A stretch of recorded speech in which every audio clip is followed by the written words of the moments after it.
What is the essence of good sci-fi? It's the It's the questions that it creates. Stalker 2 is great sci-fi. What is that animal and what did it just do? Is that a lava snake? Is this a ghost? Can I hurt it?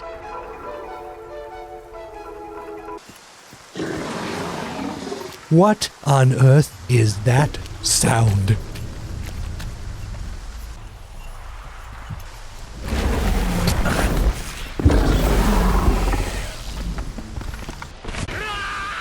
But we're getting ahead of ourselves. The year is 2007. Industry-defining game after industry-defining game is getting released. Super Mario Galaxy, Halo 3, Portal, BioShock, Mass Effect, Metroid Prime 3, Team Fortress 2, God of War 2, Uncharted, The Witcher. Whoa, The Witcher 1 was actually really bad. The B-movie game, Assassin's Creed, like the first one ever. How many of these even are there? 13. Holy crap, I'm so glad I stopped playing Assassin's Creed games. Crysis. What a gem. They don't make games like Crysis anymore. Holy crap, 2007 was a great year for video games. And the insane thing I just realized is, I played all of these games. Except God of War 2.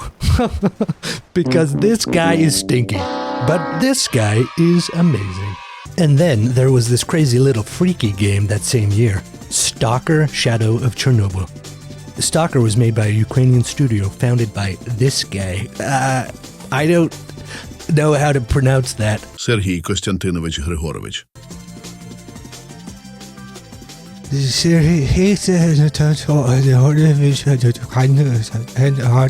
Ukrainian man and a Ukrainian company. First they made Cossacks, then they made STALKER. I'll be honest, I don't remember STALKER all that well.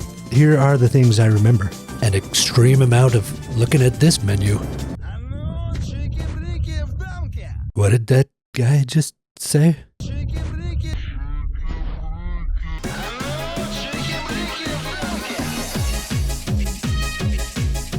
What does this guy do?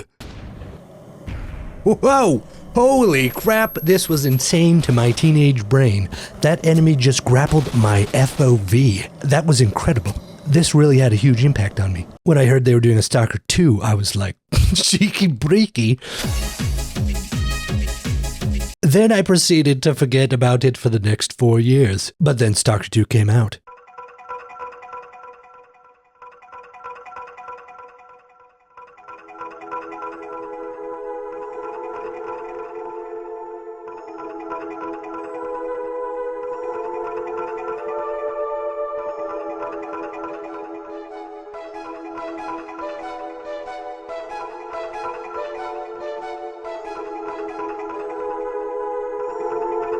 And it's moderately buggy and definitively unoptimized. I'm just gonna get that out of the way. I can have all the settings on epic when I'm outside of town, but to get the towns to stop looking like a slideshow, I have to lower the graphic setting to high. For shame. Nothing I can do about the glitches. But because of the nature of the game, you can sort of just pretend it's an anomaly, like the intentional ones. That helicopter flies without moving its rotors. That's so interesting. This man is trapped in a time loop. Can you help me? Can you help me? This creature is so strange, it doesn't even orient to gravity like the rest of reality.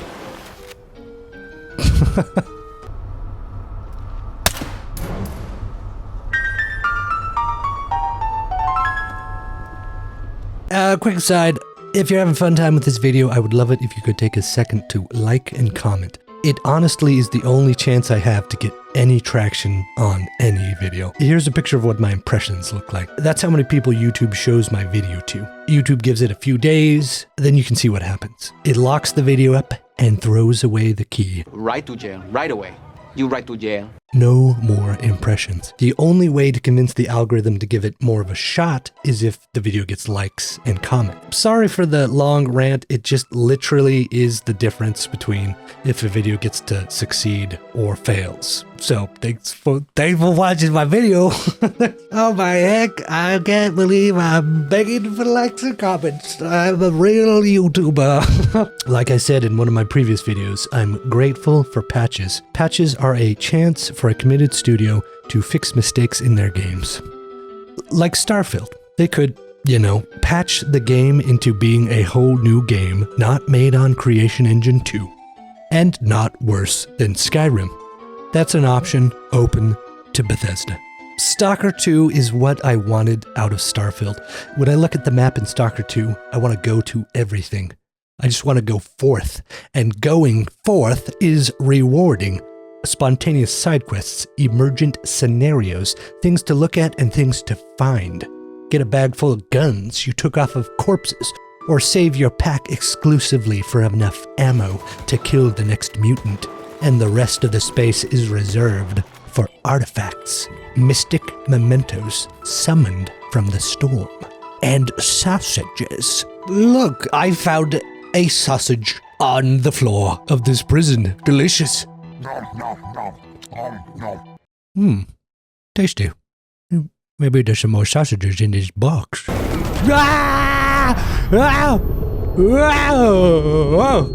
Stalker 2 is full of experiences, and I am a quester questing for just such.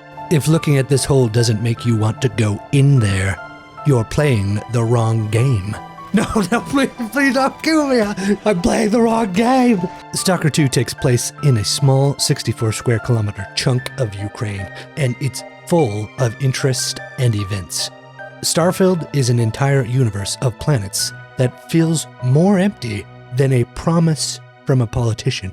I said I abide by the jury decision, and I will do that, and I will not pardon him. Is there any possibility that the president would end up pardoning his son? No. Will you accept the jury's outcome, their verdict, no matter what it is? Yes.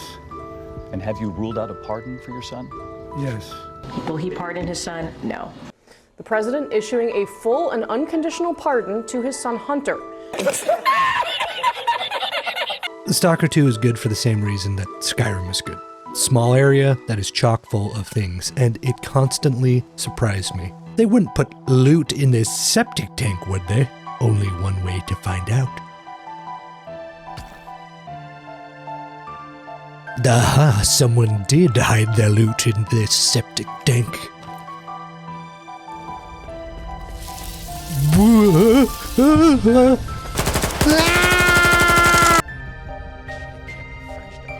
Take shelter from the emission. What the heck is an emission? Oh, that's an emission. There is this field of poppies that lulls you into sleep.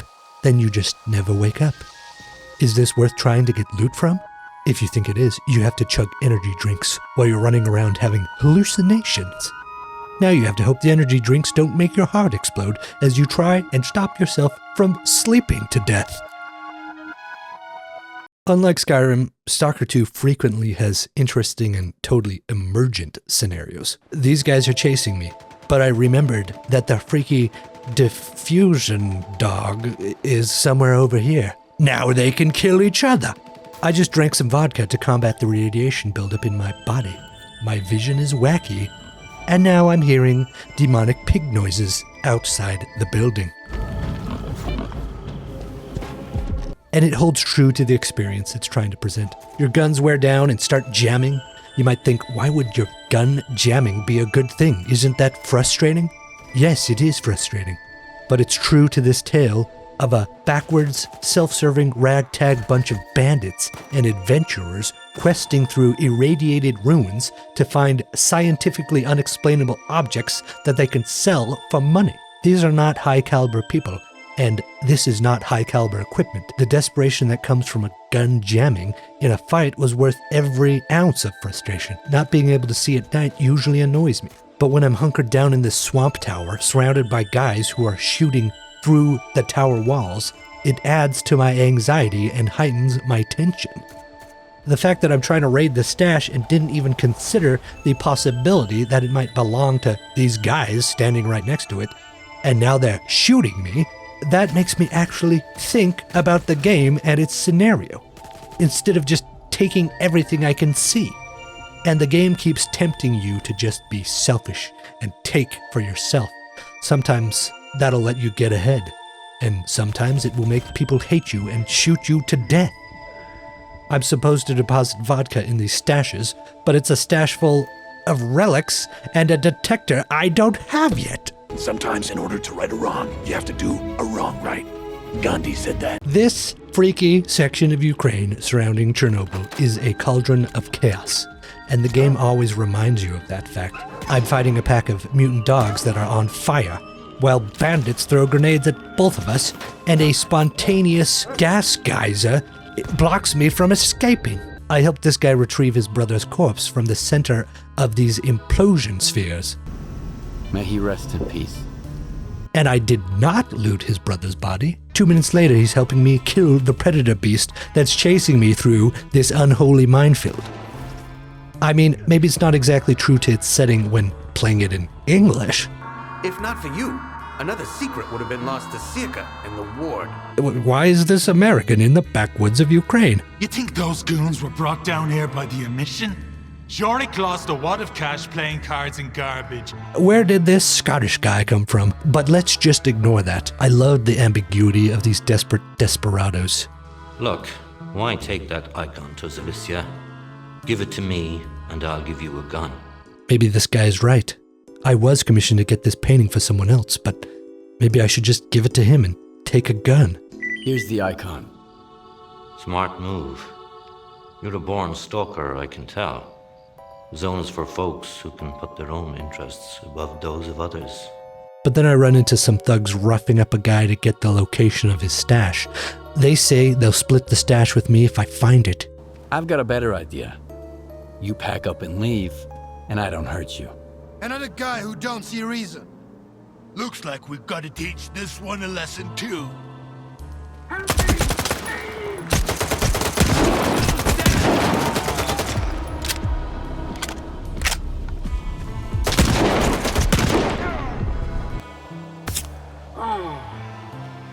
Now the guy out of gratitude tells me where his stash is and says I can have it. And I get the stuff off of these 3 dead corpses. That's what I call an economical outcome. This is a world full of con men, bandits, loners, pretenders, selfish, greedy, amoral skunker buns. You ever hunted piggies before, Stalker? Me, I love hunting piggies. Little piggies like you. Oh, I hate that guy. Now he's trying to steal my quest and take my reward? Well, who's the piggy now, Knuckle? Who's the piggy now? You're dead, and I'm doing an Irish jig on your corpse. You can wait until things go south, or pack up your things and move to Texas. Now I'm preemptively throwing grenades to blow up these bandits while they're having a casual drink.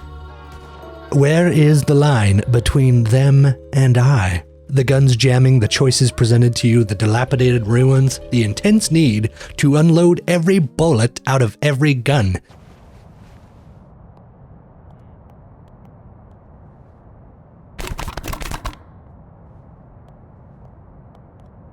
It all feeds into this downtrodden, subdued, desperate setting.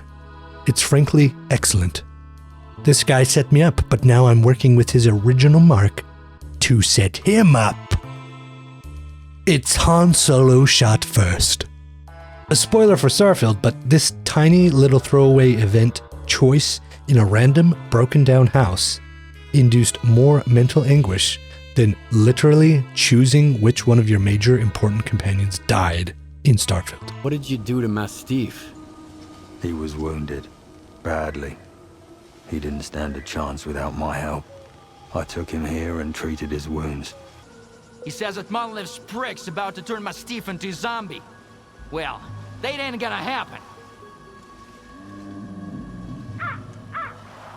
Saturday is wrong. The Monolithian didn't kill anyone. He rescued Mastiff. What are you talking about, man? He's probably turning my Steve into a zombie right now. Are you just stalling for time? You must be in cahoots with the Monolithian. Die, scumbag! I don't like that.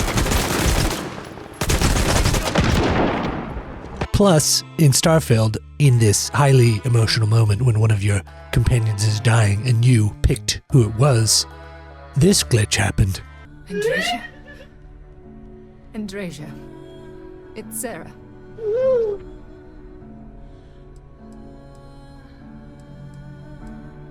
There's nothing we can do now. Andrasia.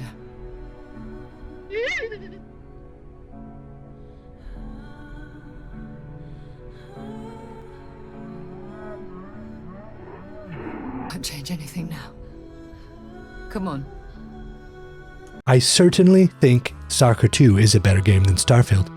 And I even think it released in a better state than Starfield did, which is a frankly absurd reality. One of these studios is based in an adorable town in Maryland, free of pain and suffering. And one of these studios had to literally flee their country just to try and keep developing their game because a warring country had invaded. And STALKER is the better game, released in a less ridiculous state. And STALKER has a ton of bugs and glitches and problems, and it still was released in a better state than Starfield.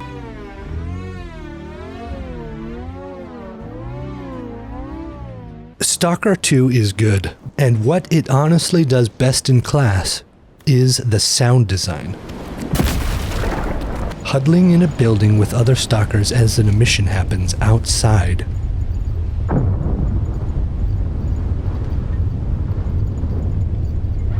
Walking around in the forest, then you hear this sound. Followed by gunshots. Delving deeper into a ruined bunker, only to be confronted by this noise.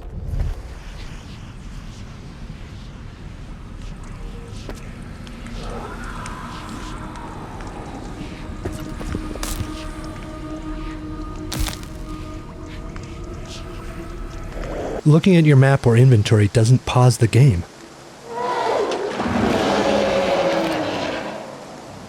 I love this. This makes me believe the horror of this psychotic science fiction version of a section of Ukraine even more. The game is legitimately terrifying at times, and often the weight of that terror lies directly on the shoulder of the sound design. There is something down there, but that's the direction I need to go.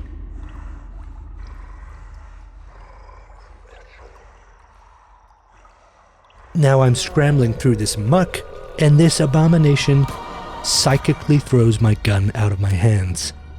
Now I desperately search through the filth to find it. This is my favorite horror game of the year. It does psychological horror profoundly well. What is that noise? Make it stop! Make it stop! The reality of this world is terrifying. A storm rages, lightning is striking, monsters are always lurking. Then the game hits you with anomalies that make the lightning the least of your worries. A chasm filled with nightmares and leaking horror and insanity. But with brain-protecting drugs in your system. It turns into a casual walk towards an eerie yet beautiful lake. The two-sided coin of the zone. Beauty and horror. Walking through a peaceful moonlit swamp.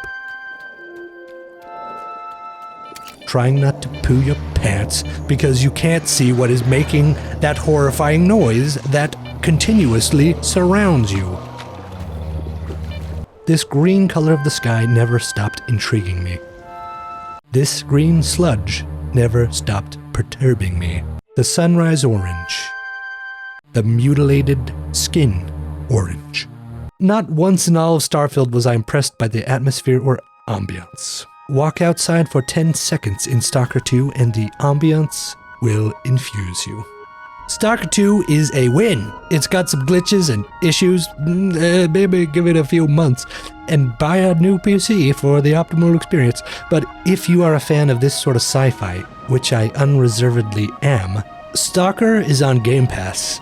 And Game Pass is $12 a month. I am such a Game Pass shill, it's unbelievable. But when you're gaming on a budget, there is seriously nothing quite like Game Pass. Go play Stalker 2. Also Xbox, sponsor my channel, please.